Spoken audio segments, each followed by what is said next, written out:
directora de Fe y Santos Médicos, porque seguramente sin ella, sin haber dado el permiso, seguramente aquí no podríamos estar.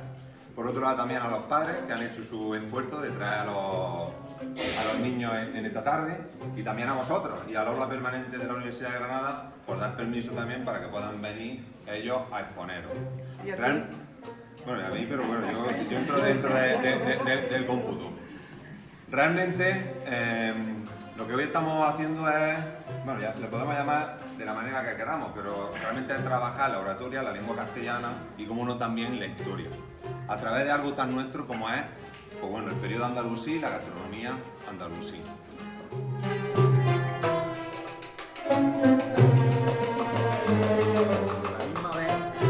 Una herradura, porque la herradura era el símbolo de buena suerte y tenía que tener 7 agujeros, los mismos 7 agujeros que comunican la parte terrenal con el paraíso, con la llana, ¿vale? De ahí el nombre de la Chana de Granada. El barrio de la Chana deriva de Alchana, que es el paraíso para los musulmanes, a igual que Córdoba la Llana no es porque sea llana, o Sevilla la Llana no porque sea llana, sino porque es Sevilla el paraíso y Córdoba el paraíso. Y claro, esa herradura que se colocaba hacia abajo o se colocaba hacia arriba, concretamente en esta tierra, justamente al otro lado del Mediterráneo o justamente al otro lado del Nuevo Mundo, no tuvieron que colocarla de manera diferente, porque esa herradura simboliza... Claro. Buenas tardes, está claro que somos lo que somos porque un día fuimos lo que fuimos. Por eso quisiera remontarme al periodo andalusí, donde las calles eran bulliciosas y pintorescas, donde todavía existían los zocos y se ponían a la venta frutas, verduras, especies, objetos artesanales, esclavos, entre otros, lo que ahora es un mercado de abasto. Había dentistas por todas las calles, barberos por todas las esquinas, panaderos que hacían pan, dulces, queso, aguadores que cambiaban su agua fresca por moneda, entre otros. Y mientras todo eso estaba en el céntrico mercado de la Medina, lo demás se encontraba en los barrios exteriores, donde ofrecían a sus residentes y su ambiente era recogido y silencioso. Las casas contaban de una fachada sin adorno y poca ventana al exterior, porque la vida era de puerta hacia adentro. En las casas solían tener un portón de entrada que siempre estaba cerrado y se comunicaba con un zaguán, que se llegaba a un patio central de planta rectangular. 3 lados de ese patio central tenían galerías cuyo techo era sostenido por una pequeña alberca con un surtidor para refrescar los días el calor. En un rincón, una estrecha escalera conectaba con las partes superiores. El patio era el centro de la vida familiar. Si hablamos de la población andalusí, tenemos que englobar a musulmanes, judíos y cristianos, porque no todos los andalusíes eran de religión musulmana. Y en esa interpenetración cultural de unos con otros, y a pesar de la intolerancia cultural vivida en la época de almorávides y albades, cultura a través del tiempo. Todo ello se lo debemos a nuestros abuelos, aquellos cuyas manos estaban curtidas y el rostro quemado por el sol, a nuestras abuelas cuyo universo bético sensorial supieron conservarlo y transmitirlo hasta nuestros días, y también nuestros padres y nuestras madres. ¡Que son columnas de la tierra! No hay alegría más bella, mi primavera más grande, que la que de la madre, al sentir que la buena. El que dice sin pensar, el que dice sin pensar, que nadie es imprescindible.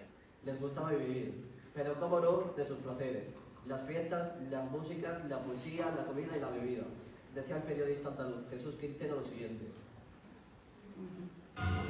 Lo más importante de la vida es la vida. Parece una perogrullada, pero te aseguro que si lo piensas verás que es la más sabia y profunda filosofía. Todo no está de campo, de su segunda residencia, fuera de su ciudad o localidad. En Granada, Ibn al-Yatib e Ibn Luyún nos hablan sobre los cármenes nazaríes, que eran viviendas con un terreno donde solían tener plantadas vides. De ahí el nombre del árabe car, que significa viña. Y en el andaluz todo debía oler bien, las casas, la ropa, los campos, incluso tú mismo. Después de los baños andalusíes era costumbre perfumarse. Las mujeres dedicaban gran parte de su tiempo en el aseo de su persona. Tenían desodorantes, pastas depilatorias y dentífricas, que utilizaban para cepillarse la dentadura con ayuda de bastoncillos de madera. Tenían cosméticos que le daban color al rostro.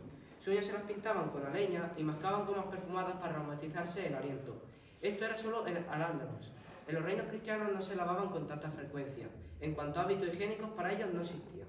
Introducido en época de Al-Ándalus, como fueron el limón, la naranja, el arroz, el panizo, la alcachofa y la espinaca, entre otras. Podríamos decir que los andalusíes contaban con verdura fresca durante todo el año.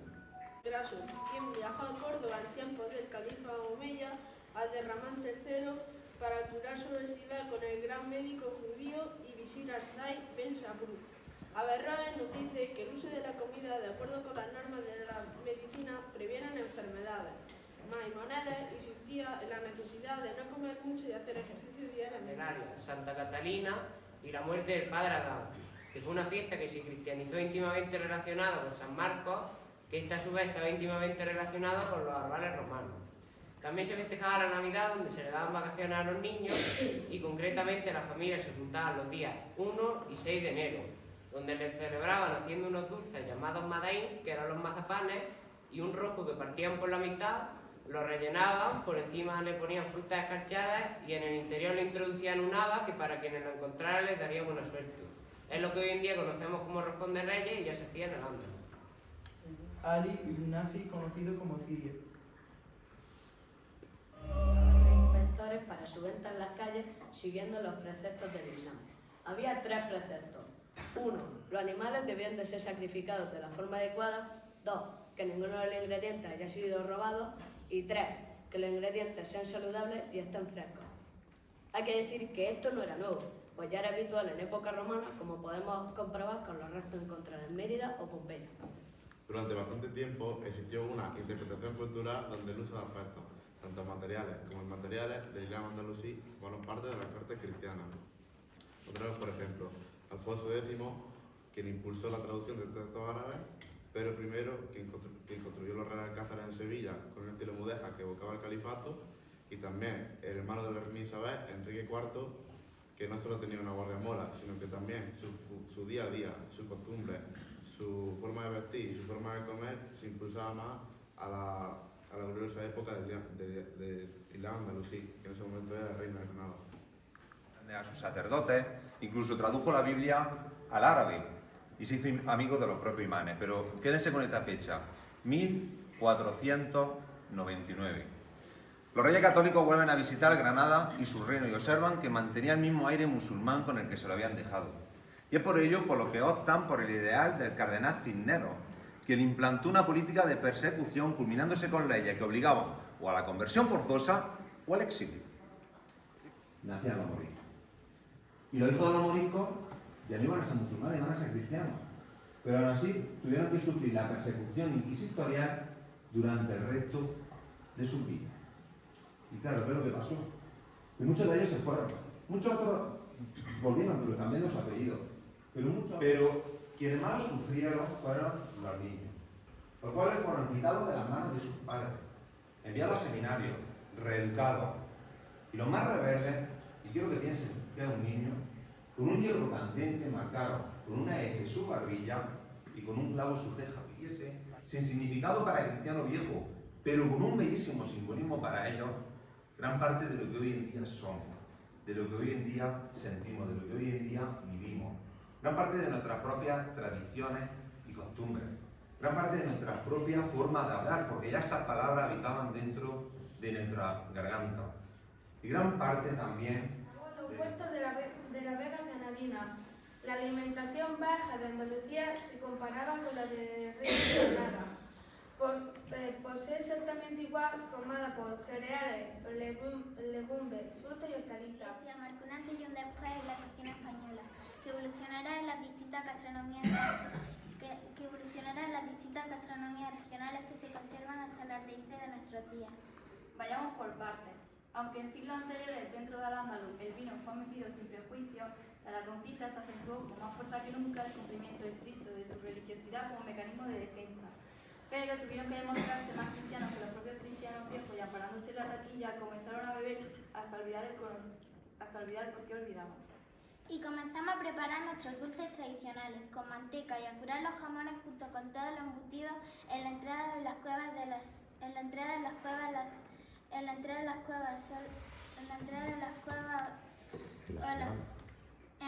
cuevas o casas para mantenerlos, pero posteriormente en la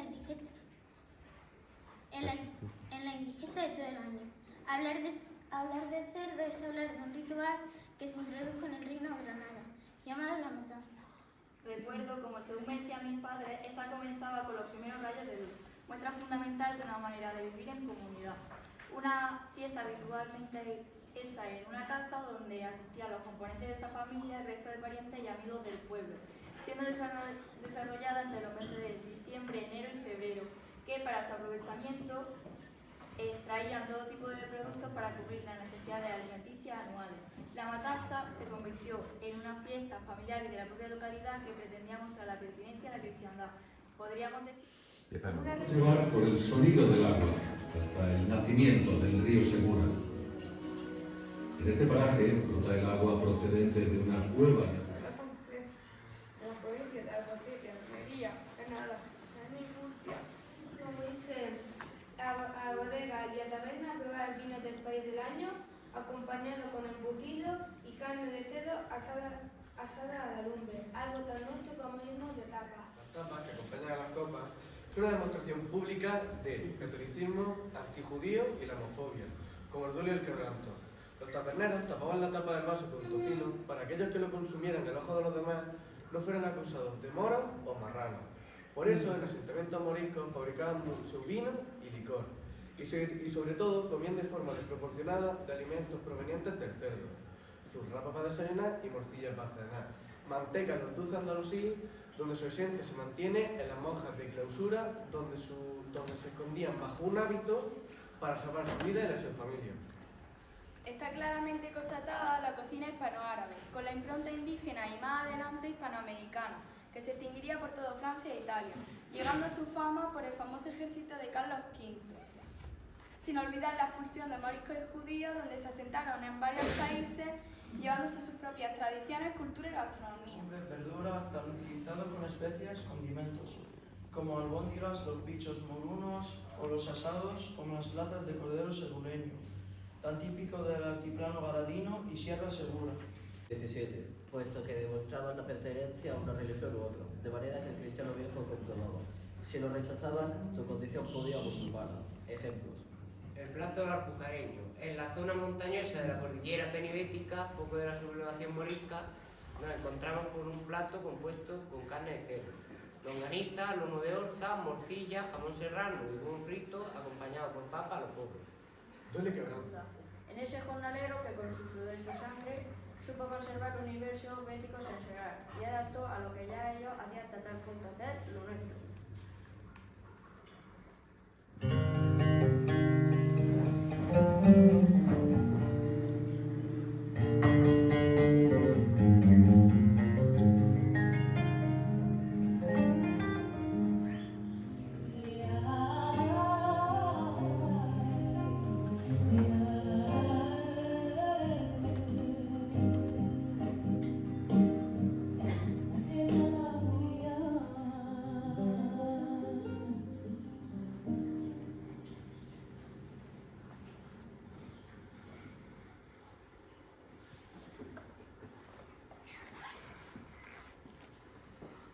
Estos días en el que el terrorismo suele responderse con terror, el odio con más odio y el radicalismo religioso con el fanatismo y la mentira, nacieron.